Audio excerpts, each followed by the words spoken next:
Madame, Monsieur, bonsoir. Voici les titres de ce samedi 24 juin. Journée mondiale contre l'abandon des animaux de compagnie. L'occasion d'alerter et de sensibiliser le grand public contre cette injustice faite à nos compagnons à quatre pattes. Quelle est la situation en Martinique? Nous le verrons dans ce journal. Ce samedi est également marqué par la journée nationale des sapeurs-pompiers. Objectif, découvrir la profession et peut-être même susciter des vocations. Nous irons au centre de secours de l'Étang-Abricot. La violence en milieu scolaire, thématique abordée au lycée Schellcher ce matin lors du 75e congrès de la Fédération des conseils de parents d'élèves. Gilliane Marty, secrétaire générale adjointe de la FCPE Martinique, sera notre invitée. Et en fin d'édition, un concours d'éloquence avec la finale interacadémique. Sur scène au Lamentin, la Guadeloupe, la Guyane et bien évidemment la Martinique étaient représentées. Ce samedi est marqué par la journée mondiale contre l'abandon des animaux de compagnie. L'occasion pour nous de faire le point sur la situation en Martinique. En 6 mois, la SPA a déjà recueilli 3000 animaux abandonnés. Un flux qui devrait continuer d'augmenter à l'approche des grandes vacances. Édilia Eugène Mormain et Stéphane Petitfrère. Donc ça vous permet de savoir comment vous occuper d'un animal ou pas. C'est la deuxième adoption de la semaine dans les locaux de la SPA, contre une 60aine d'abandons enregistrés. Une petite victoire pour l'agent administratif qui sonde tout de même la motivation de la famille. Alors est-ce que vous vous sentez prête à avoir un animal maintenant? Oui, je l'avais déjà. Alors vu qu'il est décédé, on a un grand vide, alors c'est pour ça qu'on est venu récupérer un autre. Super. L'enthousiasme d'un côté et le déchirement de l'autre. Cette femme a, elle, pris la décision d'abandonner son chien. C'est un chien qu'on m'a offert. Et c'est vrai que je voulais tellement d'un chien. Et quand on me l'a offert, je l'ai pris. Mais voilà, donc on peut pas le garder. Je ne peux pas le garder parce qu'on n'a pas de parc fermé et que je dois m'en aller bientôt.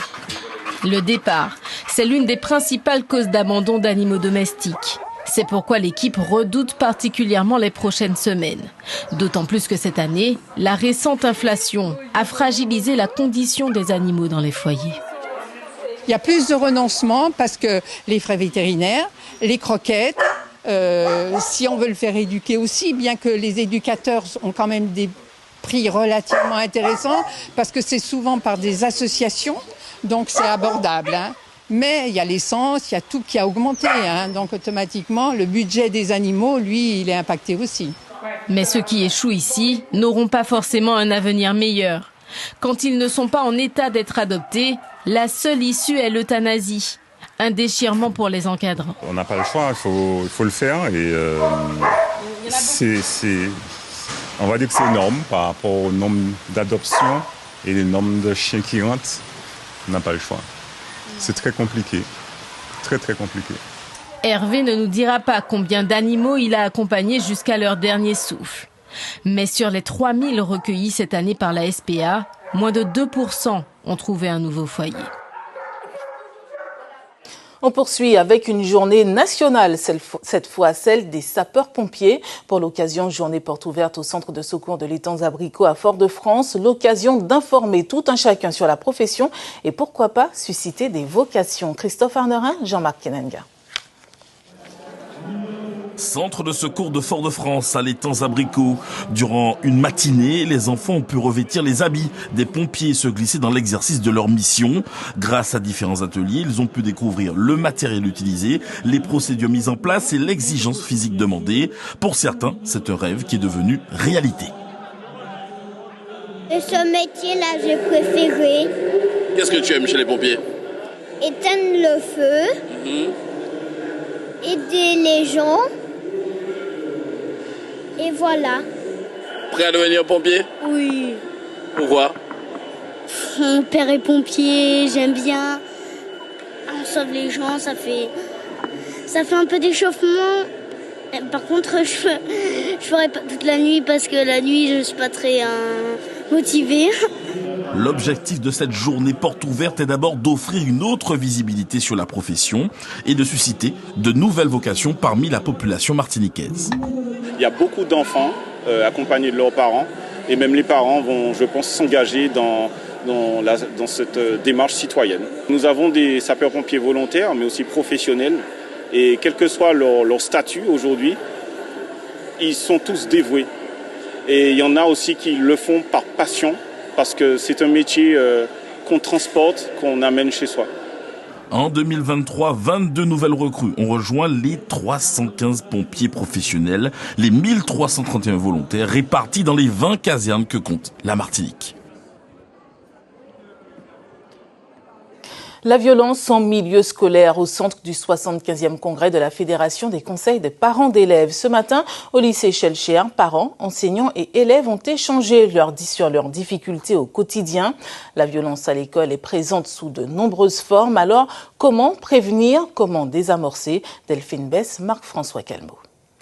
Qu'est-ce qu'on a comme problème? Un gamin qui n'a pas de iPhone, n'a pas de machin, c'est en mode djin-djin. Des premières moqueries au harcèlement, du racket aux agressions physiques, certaines expériences peuvent faire de l'école un lieu redouté. Depuis la rentrée scolaire, le rectorat a reçu 470 signalements enfants en danger. 80% de ces cas révèlent aussi un climat de violence intrafamiliale et des enfants, victimes ou auteurs, qui ne savent pas vraiment où commence la violence.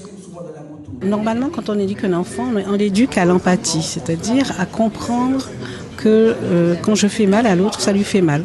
Et s'il me fait la même chose, j'aurai mal aussi, donc je ne dois pas le faire puisque je n'ai pas envie qu'on me le fasse. Vous voyez beaucoup de victimes de violences qui ne savent pas, qui n'identifient pas qu'elles sont victimes.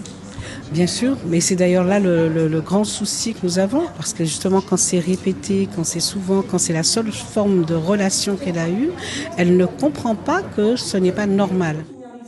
En première ligne, entre parents et enfants, les enseignants se disent parfois démunis devant la difficulté de certains à communiquer et se confier. Quand les élèves ils arrivent en cours, en fait, la première fois, ils nous lisent dès le départ, ils n'ont aucune envie d'être là. C'est à nous de trouver, en fait, la porte d'entrée pour les motiver à venir chaque jour, en fait. Les partenariats qui nous manquent d'abord, ce sont ceux des parents. Eux-mêmes, ils sont limités au niveau éducation, ils n'ont pas été loin à l'école, ou bien tout simplement... ils n'arrivent pas à communiquer avec leurs enfants. Donc dans ce cas-là, même s'ils essaient, au niveau partenariat, ils se retrouvent presque au même niveau que nous. Il n'y a pas la communication et ils n'ont pas les outils pour. Dans l'académie, une étude menée sur le terrain montre l'importance du lien individuel noué avec chaque élève avant de passer aux apprentissages. Les enseignants prennent le temps de systématiquement, en début d'année, d'interroger les élèves sur leur centre d'intérêt à l'école et surtout en dehors de l'école. Et les enseignants vont essayer de réintégrer ça, réinvestir ça, en mathématiques, en français, en histoire géo. Alors parfois ça peut sembler un peu difficile, mais ça n'est pas tant que ça. L'idée, bien belle en théorie, serait de refaire de l'école une famille où chacun aurait sa place, afin de prévenir la violence. C'est l'ambition de ces élèves élus au conseil de la vie lycéenne de leur établissement. Il y a des élèves qui sont formés pour détecter les problèmes de harcèlement ou de violence plus généralement, pour aller au contact de ces élèves, des élèves qui sont victimes ou qui sont harceleurs, entre guillemets, pour créer le lien entre ces élèves et les adultes. C'est pour ça que j'ai dit qu'il faut créer une véritable communauté. Conseil de discipline et renvoi. Les réponses d'hier face à la violence ne suffisent plus. Aujourd'hui, la communauté scolaire, dans son ensemble, semble appelée à l'écoute, y compris des auteurs de violences. Et pour aller plus loin sur le sujet avec nous, Gilliane Marty, secrétaire générale adjointe de la Fédération des conseils de parents d'élèves de Martinique. Bonsoir. Bonsoir. Alors, quand on parle de violence scolaire, de quoi parle-t-on exactement? Parce qu'elle n'est pas que physique, la violence scolaire. Effectivement, quand on parle de violence en milieu scolaire, on retrouve énormément de choses. On parle de harcèlement, de cyberharcèlement. On parle de violences que subissent les élèves et qu'ils font subir aux autres élèves. Et également de violences subies par les élèves, par des adultes également. Et quel constat faites-vous de la violence en milieu scolaire en Martinique? Est-ce qu'elle augmente? Est-ce qu'elle stagne? On a entendu 470 signalements. Voilà, tout à fait. Le rectorat nous a apporté des chiffres éloquents. Alors, ce qui peut être, entre guillemets, rassurant, c'est que cette violence ne concerne pas exclusivement notre académie. Visiblement, après la période Covid, cette violence a explosé. elle a augmenté. Et effectivement, chez nous également, nous constatons ce fléau. Et nous, parents, nous avons fait ce congrès sur cette thématique parce que nous souhaitons trouver tous ensemble, avec nos partenaires également, des solutions pour nos enfants au sein de l'école qui est censée être un sanctuaire pour nos enfants. Alors justement, vous avez parlé tout à l'heure de harcèlement. On n'a pas beaucoup justement entendu les associations de parents d'élèves sur les problématiques récurrentes au sein de nos écoles, comme les violences sexuelles ou intrafamiliales qui impactent le comportement des élèves, ou encore le harcèlement scolaire. Alors pourquoi un silence ou voir cette discrétion au niveau des parents d'élèves? Alors, les fédérations de parents d'élèves ont coutume d'œuvrer auprès de leurs partenaires, comme par exemple le rectorat ou même au niveau national. Ils n'en font pas forcément une publicité. Nous avons travaillé avec ces partenaires sur les questions de harcèlement, puisque nous sommes, nous, également, des partenaires privilégiés. Quand un enfant harcèle ou se fait harceler, il y a souvent effectivement une racine au sein de son histoire familiale et les parents sont souvent effectivement, des partenaires privilégiés pour améliorer et éviter cette violence. Donc, nous travaillons dessus, nous pouvons demeurer discrets sur notre façon de travailler, mais nous travaillons sur ces thématiques avec nos partenaires privilégiés. On a entendu dans le reportage des élèves qui sont formés de plus en plus, souvent on les appelle des élèves médiateurs, qui servent de relais entre le corps enseignant et les élèves. Est-ce qu'il y a un retour aujourd'hui? Est-ce que vous voyez une amélioration, notamment au niveau de la violence? Est-ce qu'ils se confient beaucoup plus maintenant? Alors, ce que nous avons pu entendre lors de ce congrès, où nous avons eu vraiment des intervenants de qualité, c'est que justement, un certain nombre de dispositifs sont mis en place pour répondre à cette violence qui s'exerce en milieu scolaire, mais qui commence aussi chez nous, parents, à l'intérieur de nos propres familles. Et nous avons entendu donc des propositions, des solutions. Nous avons le sentiment que ces dispositifs vont contribuer à améliorer les choses si nous travaillons tous ensemble. Dans le reportage, la journaliste a parlé de famille. L'idée, c'est effectivement ça, sans vouloir non plus tomber dans le côté un peu bisounours. Mais nous pensons que nous avons besoin de tous les partenaires, des parents, de l'éducation nationale, des éducateurs, mais aussi des résultats des chercheurs pour que ça aille mieux pour nos élèves. Pour remettre au centre de l'école le vivre ensemble, ça aussi, exactement. On parlait de centre d'intérêt. Alors, ça fait partie d'ailleurs des solutions qui ont été proposées. Nous, parents, nous avons demandé aussi à être accompagnés. Si je dois retenir quelque chose de cette journée, c'est retravailler chez nos enfants l'estime de soi. Et ça commence d'abord chez nous.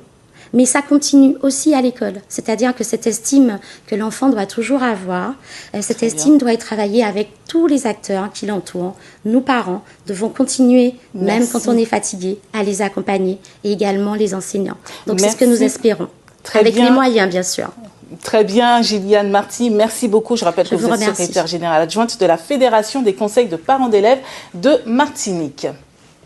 On poursuit avec de la politique. Après 1 an et demi d'existence, le parti Martinique Ensemble, fondé par Catherine Conconne, a organisé aujourd'hui sa première assemblée générale. Présentation du bilan, des comptes et des perspectives d'organisation. Une vingtaine de nouveaux adhérents ont également été mis à l'honneur. Parmi eux, un jeune étudiant de 20 ans qui souhaite s'investir dans l'action politique. Je vous propose quelques réactions recueillies par Christophe Arnerin et Jean-Marc Kenanga. J'ai passé le pas aujourd'hui. C'est la première étape. On va voir qu'est-ce que je peux faire à l'avenir. Mais en tout cas, j'ai rejoint ce groupe et j'espère pouvoir l'aider le plus longtemps possible, comme j'ai dit, et puis du mieux que je peux. En ce qui me concerne, c'est vraiment apporter ma pierre à l'édifice, réfléchir, travailler sur des sujets qui préoccupent notre collectivité et faire en sorte que les choses s'améliorent. Nous sommes à peu près 200 membres à jour de leur cotisation. Je n'ai pas envie d'adhésion extrêmement massive pour faire du nombre. Parce qu'une fois que quelqu'un adhère, il faut lui donner des choses à faire. Il faut pouvoir l'engager sur des tâches. Il faut pouvoir s'organiser. Ça demande une logistique parce que derrière, il ne faut pas décevoir les gens. Ils ont envie de travailler, ils ont envie de s'engager. Ça demande du temps. Donc nous montons petit à petit sans forcer les choses. Mais aujourd'hui, malgré les éléments et tout, on a été jusqu'à 150 à être présents depuis ce matin. L'actualité sociale avec cette grève que vous avez certainement vue. Regardez, ça se passe à Pizza Plus au centre commercial La Galeria. Un mouvement mené par la CDMT. Les salariés dénoncent exploitation et mépris de la part de leur employeur. Alors selon les grévistes, une délégation de la CDMT attend d'être reçue depuis plusieurs mois par la direction concernant un avertissement infligé à une représentante du personnel. Cette grève est selon les manifestants l'occasion de défendre d'autres revendications. Autre mouvement social en Guyane, cette fois avec cette grève lancée par le personnel de la compagnie aérienne Air France. Un mouvement pour réclamer des embauches locales afin de pallier un manque d'effectifs. Une grève illimitée qui n'a pas perturbé le programme de vol de la compagnie. Serge Massot et Séfi Ndié. Impossible pour cette cliente de se renseigner pour partir en voyage. L'agence Air France du Larivot fermée, avec 100% du personnel en grève et 95% du personnel à l'aéroport. Les agents dénoncent les sous-effectifs et le recours trop fréquent à la sous-traitance. On utilise beaucoup la main-d'œuvre extérieure sur 18 mois parce que ce sont des contrats qui sont définis de la sorte. Et au bout de 18 mois, ces jeunes Guyanais qui espéraient intégrer la compagnie sont jetés et on recommence avec d'autres. Donc depuis des années, ça continue.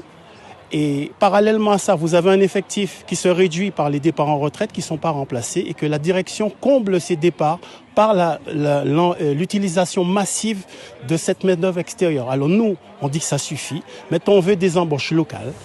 La direction régionale d'Air France, basée en Guadeloupe, est mise en cause, sourde à leurs conditions de travail dégradées.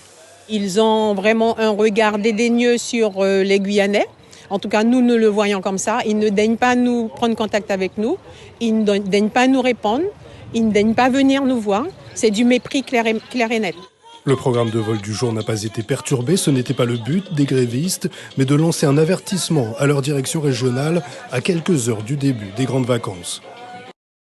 Venons-en au sport avec pour commencer ce clin d'œil à Ryan Rupert. À 19 ans, le basketteur martiniquais a été appelé par le club Portland Trail Blazers en 43e position. Une position qui reste tout de même une petite déception pour Ryan Rupert. Alors pourquoi? Un article est à lire sur notre site internet martinique.lapremière.fr. Il y avait de l'athlétisme aujourd'hui au stade Louis-Achille à Fort-de-France avec le championnat interrégional, toutes disciplines confondues. Ce rendez-vous est le dernier grand rassemblement avant le championnat de France élite qui se tiendra à Albi du 28 au 30 juillet prochain. À noter l'absence des athlètes guyanais et guadeloupéens. Et le sport, c'est aussi cet hommage à Basse-Gondo. Le forum du quartier prend le nom de Louis Chérubin, un hommage de la ville du Lamentin à ce responsable d'association, visage ancré dans la vie du quartier. Sur le mur des gradins, son portrait a été réalisé par un artiste de la commune. Le plateau sportif sera consacré aux familles et aux clubs de sport. Les précisions de Muriel Mizen, présidente de l'association Check en Pêche, recueillies par Edilia Eugène Morma et Stéphane Petitfrère. Avant c'était le quartier simplement. Maintenant il y a les maisons individuelles, il y a les cités, donc ça a amené un petit peu la violence, un petit peu la drogue si vous voulez, un petit peu tout. Donc pour reprendre les activités pour les jeunes ne soient pas loisirs, donc on a demandé à ce qu'on reprenne les activités.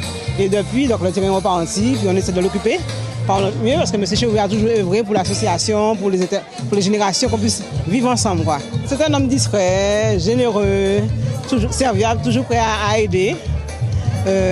Quoi dire, il avait la volonté, la passion, quand il avait un objectif, il fallait qu'il atteigne, quels que soient les moyens. Donc il s'est donné tous les moyens et on y est arrivé. Aux âmes bien nées, la valeur n'attend point le nombre des années. Cette citation bien connue de Pierre Corneille pourrait s'adresser aux jeunes qui se sont inscrits au concours d'éloquence interacadémique. Il a eu lieu ce matin au Lamentin à l'initiative de l'Association des parents de l'enseignement libre. Un concours qui a réuni une dizaine de jeunes de 9 à 12 ans dans un exercice dont certains ont révélé un talent certain. Fabienne Léonce et Aurélie Treuil. Nawel Atigui, acclamée, félicitée, la candidate de la Guyane est la lauréate de cette finale interacadémique de ce concours d'éloquence. Comme tous ses candidats, elle s'est exprimée sur la liberté, thème imposé à tous les candidats. En 1944, les femmes ont obtenu le droit de vote, puis en 1965, nous avons eu le droit d'ouvrir un compte bancaire. Et pour finir, en 1966, les femmes ont sans le consentement du mari. Je ne peux pas dire que tout ça ait disparu. Même si je n'avais pas gagné, pour moi, l'important c'est de participer et de surtout s'amuser. Parce que comme beaucoup de personnes l'ont dit tout à l'heure, vous avez tous gagné rien qu'en venant ici. Donc juste le voyage en Martinique, voilà, c'est une très très belle chose, je trouve. Une finale de très grande qualité, des textes travaillés, documentés et des candidats tous très convaincants. Et chez les plus jeunes, chez les écoliers, certains ont tout simplement été époustouflants. Je n'ai pas le droit de manquer de respect à qui que ce soit verbalement ou via les réseaux sociaux. Certains propos peuvent être blessants et inciter à la haine et pire encore, entraîner des tragédies. Et tous les lundis à l'école, j'ai travaillé, j'ai revisité les textes et maintenant je suis fière de moi. Il y a dans d'autres pays de l'esclavage. Ce concours d'éloquence a réuni les finalistes des Antilles et de la Guyane, des élèves des établissements privés catholiques à l'initiative de l'Appel, l'association des parents de l'enseignement libre. Mon professeur de français nous avait parlé d'un concours d'éloquence. Au début, je ne savais pas qu'est-ce que ça voulait dire, l'éloquence. Quand elle nous a expliqué, je me suis dit que ce serait bien de pouvoir parler en public, d'être convaincant dans ce qu'on dit. C'est pour ça que notre concours commence depuis le CM1, CM2 jusqu'à la terminale, afin que les enfants appréhendent l'oralité sans peur. Tous ces candidats ont été accompagnés d'un coach et pour les membres du jury, l'exercice, on s'en doute, fut loin d'être facile. Un homme de culture nous a quittés. Alain Omis, chef de protocole du président de la République, revenu au pays natal à la retraite, était également critique d'art et plasticien. Il est décédé hier à l'âge de 73 ans au terme d'une lutte acharnée avec la maladie. Un article est à lire sur notre site internet martinique.lapremière.fr. Autre hommage également sur notre site internet à Jean-Pierre Lavater, bien connu du monde de la nuit, de la course automobile et du handball. Il est décédé hier d'une leucémie à l'âge de 71 ans. Triste nouvelle également dans le monde de la musique. Une voix de la chanson traditionnelle s'est éteinte. Âgé de 90 ans, Vincent Osier-Lafontaine, chanteur et auteur-compositeur, est décédé hier soir à l'hôpital Pierre-Zobda-Kittmann à Fort-de-France. Passionné par la musique, ses chansons souvent teintées d'amour ont marqué les Antillais. Michel Timon, animateur de l'émission Radio à l'abordage sur Martinique la Première, réagit suite à ce décès. À l'époque où la chanson créole avait retrouvé ses lettres de noblesse à Fort-de-France, puisqu'à l'origine elle était à Saint-Pierre, Vincent était le concurrent direct de grands compositeurs comme Ferdinand Audatien, comme Jolem Nayaradou, comme Claude Confiant, etc.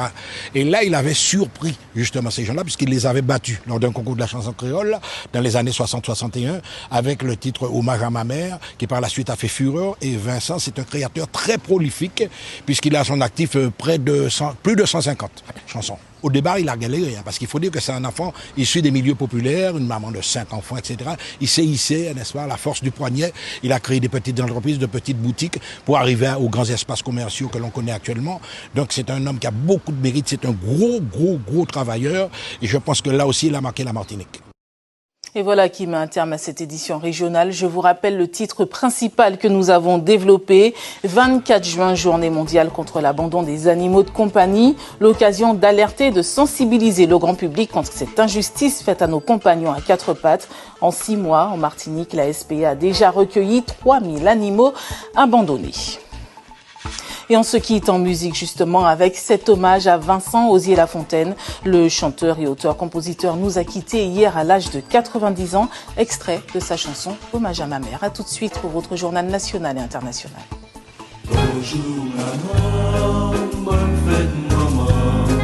Jeudi c'est fête toutes les mamans. Moi vini pour rendre hommage. Tes fleurs bas, oui, couverts de baisers. J'ai moins gonflé